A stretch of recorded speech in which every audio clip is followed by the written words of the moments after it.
by Fifth Third Bank, I have the pleasure of speaking to the founder of the Shade Room, Angie Nwandu, who single-handedly reinvented the way millennials consume news, in addition to creating the blueprint for celebrity gossip news on social media. And now she's moved into producing digital content series. Angie, thank you so much for being here with us today. Thank you for having me. I'm excited to be here. Thank you. Angie, so with over 23 million followers, your brand has become a staple in urban celebrity culture. However, I read that you sort of stumbled into becoming a new age media mogul. I read that you graduated college on a full scholarship, started working with accountants for a while, and then by 2014, you didn't have a job and you just started posting celebrity news on Instagram. What made you start utilizing social media in this type of way? So it all was like, it was all an accident. So when, my friends, when I had lost my job in January, because I lost my job because I was trying to pursue my writing career. He gave me an ultimatum, my boss, and was like, either you do this or you're fired. And I chose my writing career because that's what I loved. And I was just ready at that time to just pursue my passion, whether I was going to be broke or not. Right.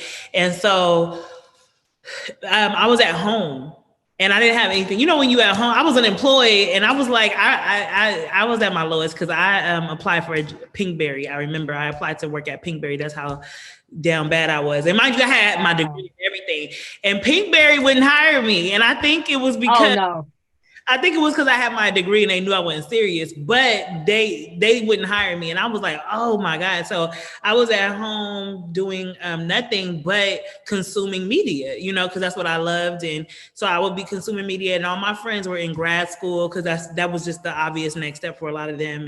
And my best friend was in law school my best friend was getting her master's. She went to go to law school later, but I would call all my friends up and be like, did you see what happened? Like telling them, and I would just be like their entertainer. I would just entertain them.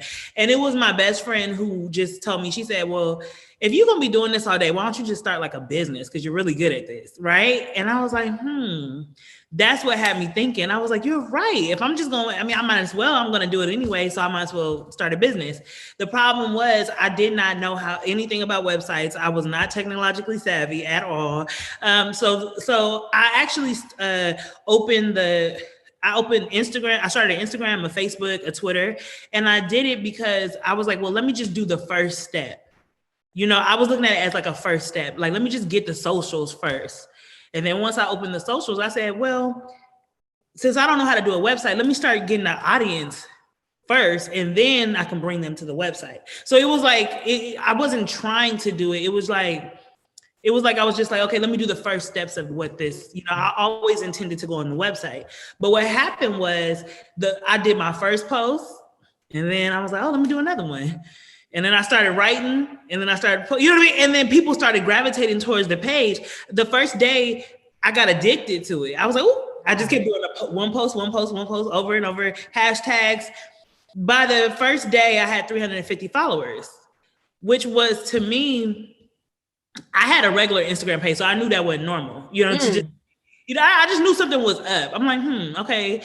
And they would tell me, this is interesting. Keep going. You know what I mean? And so it's like the next day I would do more and then more and more. But by the end of the first week and a half, I had 10,000 followers because Tammy Roman stumbled upon the page and posted it in her story. And she was like, y'all, it's this new page called The Shade Room. Y'all got to follow it. And so she sent her follow, and then from there it was over. But that was how it started. It was actually an accident. The way that it started, how I had to start it, everything was an accident. And then after that week and a half, I knew I had something and I kept going. So.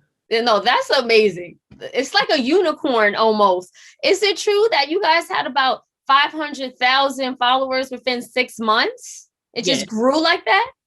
You know why it grew so fast? Because at the time there was nothing like it. So you had, at the time, websites were trying to figure out their relationship to social media. Because think about it, when the last time you went to www for news? Exactly.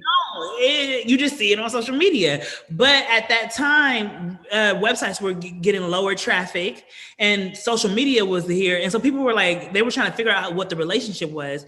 And it grew fast because we were we were publishing directly to Instagram, which nobody did because they didn't see it as profitable. Like, why would you publish directly on a platform that's not yours, you know? And so we did it, and everybody was already on Instagram. Instagram was already popping. And now while you're looking at your friend's post, you get news. So it was just it disrupted the model. And so people were gravitating towards it really fast because it was just something new, quick, short news. It was entertaining, creative and everything. And so that's kind of how it grew so fast. It was genius and innovative. And I know you spoke about being profitable. How and when did you start to monetize the Shade Room? Again, so here's the thing. Everything when it came to the Shade Room was like by chance. It was like I had not made money for 8 months on the Shade Room, right? From the Shade Room. I was living off of a grant that I got from Sundance, which was $5,000. And my co-writer gave me $2,500 later. You know what I mean? So it was a total of $7,500 I was living off of for like 8 months. You know what I mean? And it got down to the nitty gritty where I had $10 for food for the whole week. I had to figure that out. And I did it well. Top ramen. I was on top ramen diet. Okay. And so, it got to the point where I wasn't going to be able to pay my rent anymore. And I remember my landlord, like the manager of the apartments or whatever, I had already been late on my rent. But, so I was like, okay, let me write her a check. Right? Because I was like, if I write them a check, that gives me a little bit more time to figure out how I'm going to do this. You know what I mean? So I wrote her a check on I think it was the last day of my grace period. Right. Mm-hmm. And I remember I was like, God, if you don't make something happen today before they cash that check, it's over. So I was like, okay, so I think I was talking to one of my cousins. I was talking to somebody on the phone and they were like, well, don't you have an audience? And I was like, you're right. I do have an audience. Let me figure out how to monetize this audience. And so that day when I sent her the check, I said, let me put a post up because I saw the Instagram models doing it. So I said, let me put a post up saying that I do ads and see what that does. So I put the post up and I said, I'm charging $75 for ads. If you want to ad, hit me up, like at this email. When I tell you businesses were like, oh, we've been wanting to figure out when you were going to do ads. That day, I had to use my sister's PayPal account. She reminded me of this story or whatever. I was like, I need a PayPal account. You know what I mean? Like, so I had to use hers. And that day I made my rent. And from there, I was able to start monetizing the platform, right? And so I had the money in the bank by the time that they cashed the check. And I was like, woo, I was saved by the bell. But that was how I started to monetize, learning how to, that was actually the first and last time I ever said that I was doing ads on the Shade Room. After that, I didn't have to say nothing anymore. People would just keep, they was contacting you. Yeah, they would contact me. And so it grew from there. Yeah.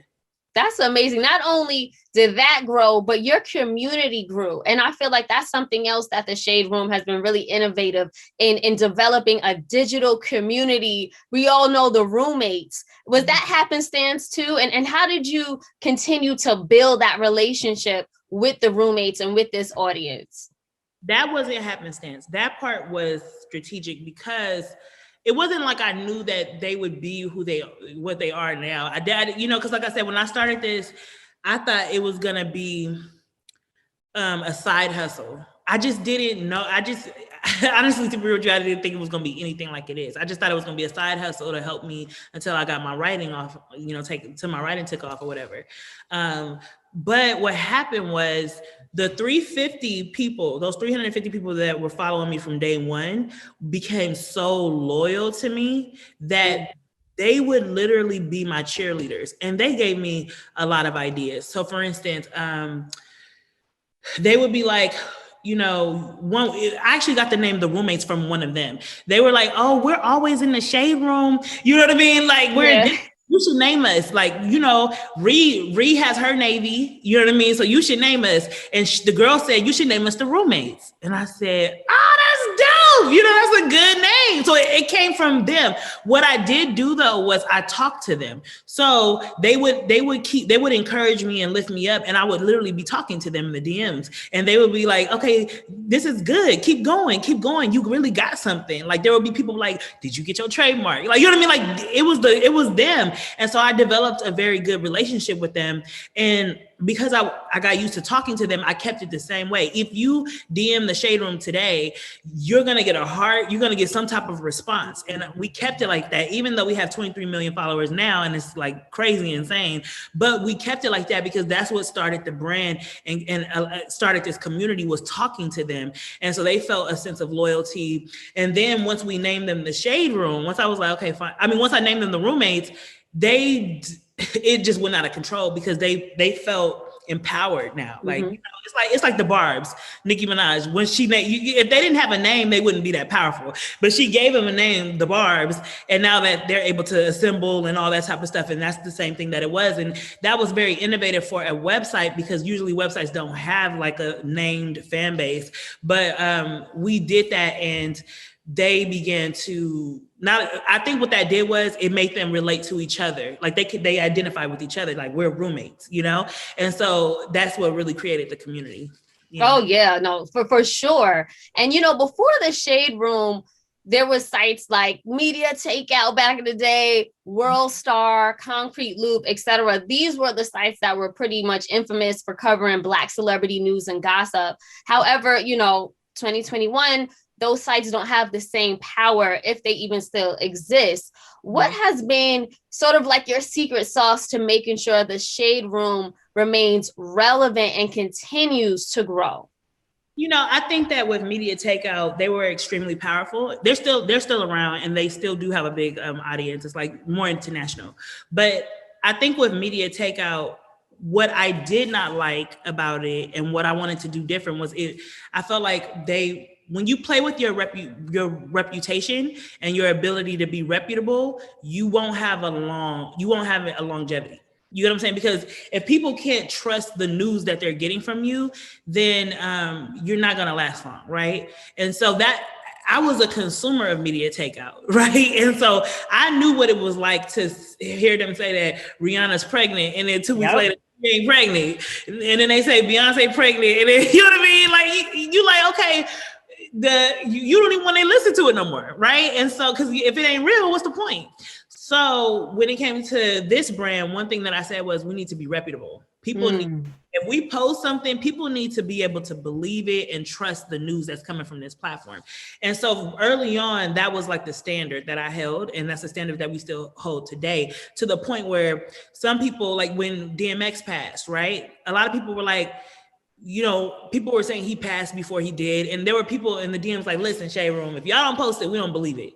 We don't believe it happened. You know what I mean? Because we know that you guys are going to do the work to make sure that what you're posting is true to your best ability. No site, I think, has 100% track record, but for the most part, we make sure that we're reputable. So that was one thing that I felt was important. The second thing that I felt was important, and mind you, we've only been out for 7 years, so it hasn't been like 20 years or anything like that. But the second thing that was important was to diversify the news.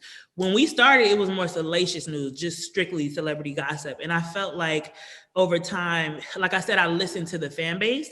We talk. So they'll say, y'all need to start, like they'll send us, they will send us important news and like, can y'all post that? And then, you know, at one point I was like, why are y'all coming to us to post, you know, why are you thinking like we're a celebrity site? But they're like, well, you have an audience and you have influence. Can you post this, right? And so I was like, you know what, you're right. And so we began to diversify, to start posting politics and to start posting, you know, all kinds of things. And we've had Obama step in, and Joe Biden did an interview, you know what I mean? And so Kamala Harris stepped in, everybody. And so it was the fact that we diversified our news to capture the actual essence of the audience, the people who are you know, consuming this news. They're not one dimensional.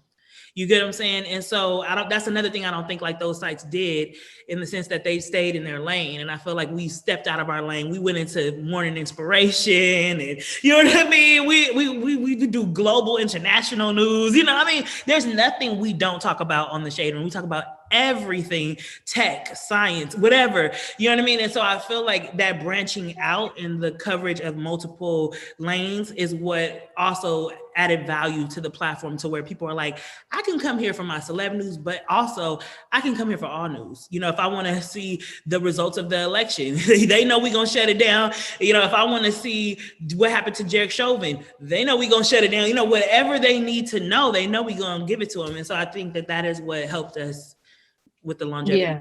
No, it is definitely a one-stop shop for all the news pertaining to Black people, Black culture, young, everything that's going on. You can get it in one place, which is why I think obviously the Shade Room has been so successful, because before this, I think a lot of micro sites and blogs were like focusing on one thing or like a niche, but you guys came in and just like dominated it all. You guys you said something that I got to speak on.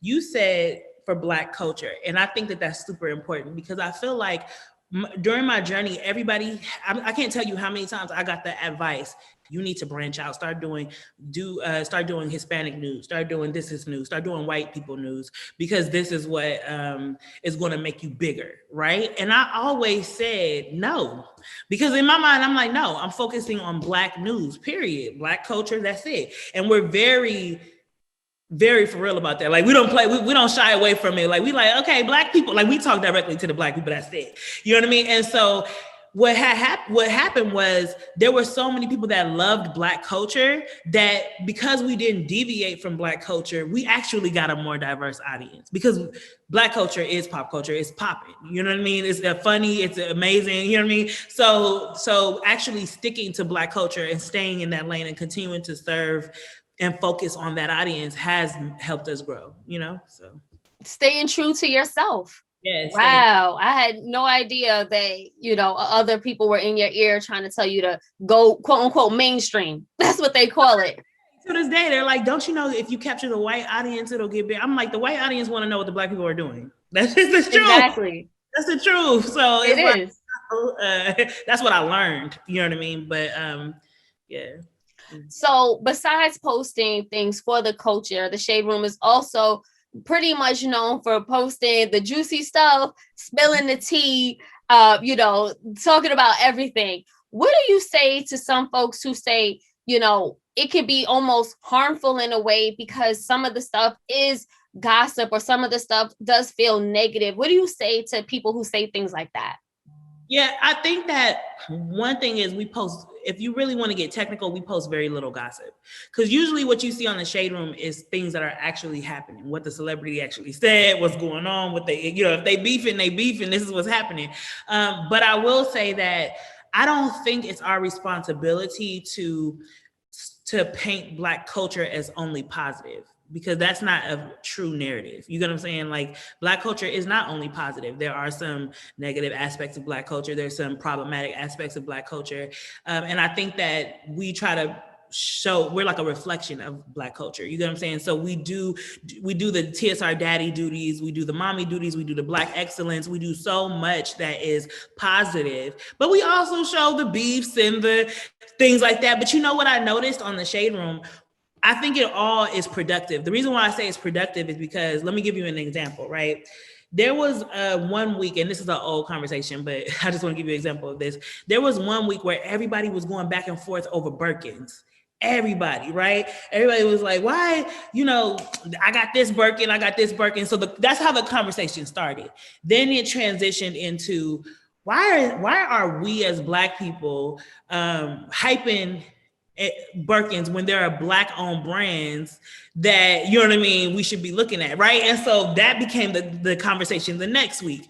And then the conversation ended with, we don't care about Birkins, where's the Black owned brands? We ended up posting we posted a creative about all the Black owned brands, Brandon, NYC, I don't know if you guys know Brandon Blackwood or whatever, and all of these different well-known brands. And I can't even get a Brandon Blackwood brand purse no more. He sold out all, like, he is sold out. You would think he's Gucci. You would think he's Gucci. You get what I'm saying? And so and the amount of people who started to support Black owned bags, right? Mm-hmm. Yes, I mean, literally, a lot of companies from that conversation were able to elevate to an even higher level, and the community elevated in consciousness because you did have Ti and just other people saying, "Well, why do we keep giving so much heat to these brands that are not even Black owned? They don't do anything for the community." I feel like the rap girlies conversation that is on the shade room. You know what I mean?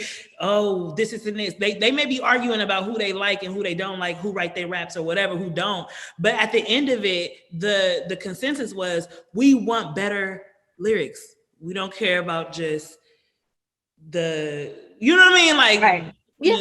this and that. We want to go back to real rap. You get what I'm saying? So for me, I feel like as long as you're having a conversation and the conversation is open and people are in the comments debating and coming to, you're raising consciousness. You know what I mean? Like to me, I feel like the shade room is meant to create conversations, and those conversations are constructive in the end, very constructive and very powerful. And so I would say, there is a constructive element to everything that we're doing. Right. And you're the conversation starter.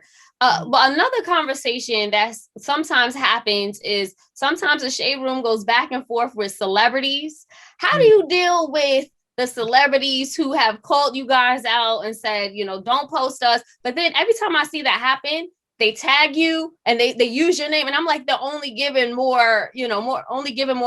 giving you more press and publicity because people are going to go look up the shade room now. But how do you deal with that when you have these celebrities, the celebrity beefs? How do you deal with that? In the beginning, I'm gonna be real with you. When it first started happening, because of course, Cardi B was one of the major ones, right? And and they don't come for. See, the thing is, I have to take responsibility because it's my platform, right? So, but I don't actually write the individual post. So I may be just chilling, eating lunch, and then all of a sudden I'm getting dragged on the page with 40 million followers, and it's my picture, whatever. But in the beginning, I used to be sensitive about that because I used to be like, well, why are they coming for us? Like, if you really think about it, the shade room is so much nicer than where celebrity news used to be prior to, right? Because you used to get caught the B word in the headline. The people used to get dragged. They used to zoom. I don't know if y'all remember, people used to zoom in on people's toes, Photoshop pictures, call them. I mean, it was all type of stuff going on. And the shade room came, and if you look at the way our headlines and just the way we report news is a lot. It's way more like, kinder than what it used to be. But also I think that, I used to hold, like, I really used to take offense to it. Now, after years of doing this, I don't take any offense to it. I see it as a regular part of business because at the end of the day, it's a page with 23 million followers, and the roommates are extremely opinionated, brutally honest. Okay, they say what they got to say in the comments, and so I always think of it like, well, if you were a celebrity and you were being posted on a page that is this loud with all of these opinionated roommates, sometimes it's 20,000 comments.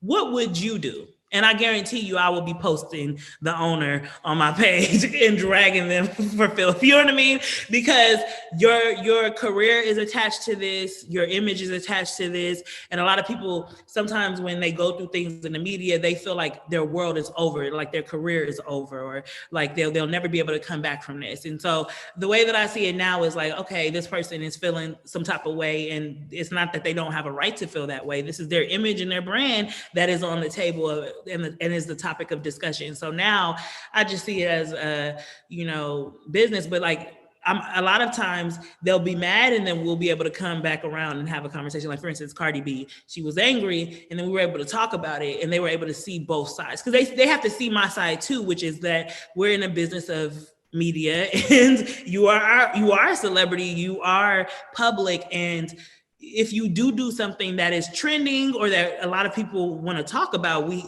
got to report it. You know what I mean? So it's like, usually we end up coming to a medium because when they hear my side and when I hear their side, we're able to kind of understand each other a little bit better. But I don't. So all things are cool with Cardi, because back in the day, Cardi was calling y'all out, and it looked like you guys weren't allowed to post her. It wasn't that we weren't allowed, because obviously, there's no law or anything that says. Okay. couldn't post Cardi. I mean, she could. A lot of people thought we were like get on a gag order or something. You know what I mean? But we could have did what we wanted to do. I think that for me, I recognize that this is a platform where if we continue to post someone, we're actually giving them a lot of steam. We're helping you with your record sales. We're helping you with publicity. We're keeping you at the forefront of our roommates, minds, because it's a lot of them, right? And so I said, well, if you don't want all that press, that's fine. We'll take it away. You know what I mean? And so this is not even about Cardi. I'm just saying a lot of other celebrities, because I don't know what her motivation was for, wanting to be okay with men in this relationship. But I will say that a lot of other celebrities, when it is taken away, they're like, oh, okay, that did help sales. You know what I mean? That did keep, shade room, let's work it out. Like that's really what usually happens. So we took that and we were like, okay, well, you don't want our press, you don't want us, because we're not gonna just post when you're doing wrong. We're also gonna post when your single drops. We're gonna post when your video comes out. We're gonna post when you come out with a new product. You know what I mean? So that's that. I gotcha. So, speaking of the shade room and posting, you guys have gone beyond the post. You have 2 new series on Facebook Watch. You got the Shady Brunch. You have Thick House, which is a plus size modeling competition. So, it started on Instagram, but now it is expanding. Can you speak briefly on the new things you have going on at the Shade Room, these new ventures, and basically the future of your brand? Yeah, but I'm gonna speak honestly on it. And I think it's really important for me to always be honest about where I am in the journey, because just the other day I was like in tears. I will not lie to you. I was in tears. And it was because I started the Shade Room from a place of, I didn't care if it was salacious and stuff like that. And so now that I'm more aware, I'm older, you know what I mean? I know what the influence is. We have a big platform. When it comes to programming that we create, I want it to be more positive. I can't do, like, for instance, I could go into doing where they throwing drinks and they fighting and they doing all of that type of stuff very easily. Like, what's stopping me except for the fact that I don't want to do it, right? And so when we're coming out with like shows like the Shady Brunch, which is like it's a family friendly, nice show, Super cute. And then you have Thick House, where everybody's like, where's the drama? It's not going to be no fighting. What you're going to see is a lot of women lifting each other up on that show, And to me, I felt like it was entertaining, but you're not going to get the hair pulling, the fight, and the craziness that you get that makes TV so interesting for a lot of people. And so I remember I was talking to a friend of mine who actually has a network, like a streaming company, right? Would you call it? Yeah, it's a streaming company. And a lot of their content is fighting, you know what I mean? Like just the most, naked, everything, you know what I mean? Like everything. And I was talking to them, I'm like, I would really like to go into production. Like, this is a dream of mine, because I was a writer before this. I have a movie with Universal that I'm working on right now, Universal Pictures. So I'm like, yeah, I want to merge my passions with the Shade Room. Hopefully, it's a Black audience. The Black people need more programming. And what I was told was like, you can't have, this is what the advice that was given to me, was that you can't have a streaming platform or get into production and be profitable as a SVOD unless you do that type of content, because that's what people want to pay for. They want to pay for the salacious content. They want to. He was like, look at your platform. You know what sells. And so I was like breaking down the other day, because I was like,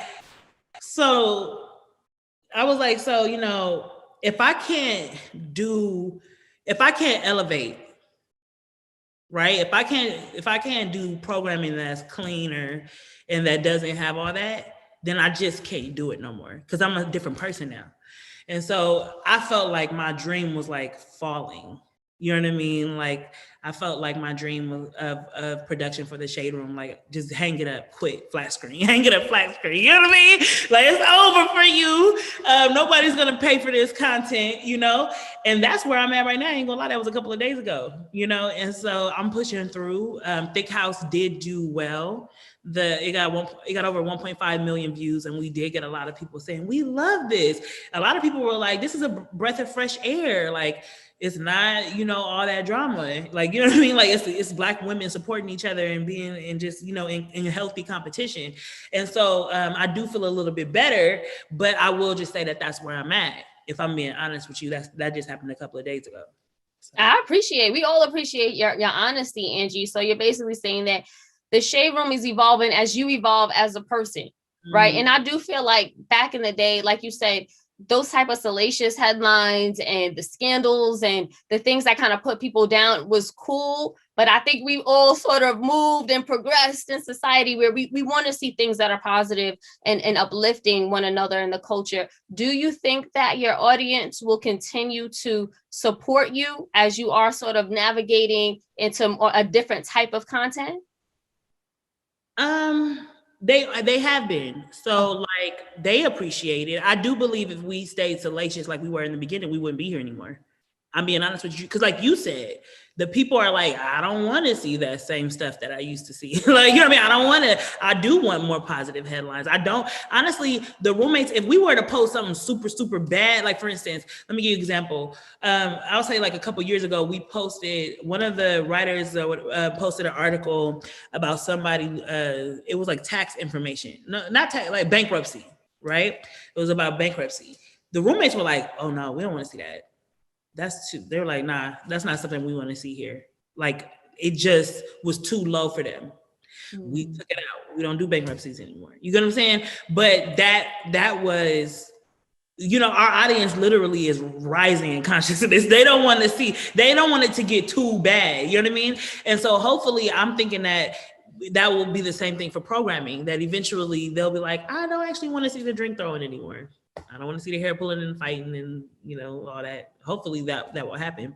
But I'm in a place where I just don't know. And I think that it's so important for business owners, especially people who are perceived as successful, to sometimes say, I'm in a place where there's a lot of doubt, there's a lot of fear, and I don't know. That's where I'm at right now. There's doubt, there's fear. Sometimes I don't know. Sometimes I wake up and I'm calling my sister like, I just want to quit. Like, I just want to be done. I told my sister, I want to take the money, go to Zimbabwe and live in a tent and just be done. You get what I'm saying? Because I want to live in a tent. I want to go somewhere far where nobody can find me. I ain't got to worry about my phone and I could just live a natural life. You know what I'm saying? Because, sometimes the responsibility of having to figure things out or know everything gets so hard sometimes. And it doesn't stop just because you found some success. It could even get worse because now you have employees and a whole audience. If we were to fail, the whole world would know. You know what I mean? Like you just told me what happened to me. You take out a concrete loop and that you know what I mean? That's what will happen. Be honest with you, I do believe, and that's what makes me wake up every morning and just keep trying. You know what I mean? One thing about me is I'm persistent. So even if I am scared, I'm going to wake up and keep going until it's absolutely, you know what I mean? Until, it happens, right? And so that's where I'm at right now. I'm like, look, I have a dream. I want us to go more into news. I feel like Black people need more access. When you think about like the Mike Browns and the Kendrick Johnsons and all these types of things, we do need a platform that's going to blow this up. Like, why is it that when those things happen, the only people that have access to it are the traditional white media companies? They're the only ones in the courtrooms. They're the only ones, you know what I mean? Like what, we need to have a Black site that has that type of access. And that's what we've been working on. But that's such a huge dream. You know what I mean? To be honest with you, it's so big and it scares me and I feel vulnerable at times. And that's just, what it is. Like, well, Angie, I'm so here for it. To hear you say that you guys are navigating more so into the hard news space to give people the news on, whether it's social justice and the activism and what's going on with the criminal justice system and these shootings. Yes, and yes. I'm really excited to hear that and to see where the Shade Room will continue to go. We see it growing. You have so much support. So I would just say, keep doing what you're doing. Thank you. I definitely will. So thank you so much for that. You got it. Thank you so much.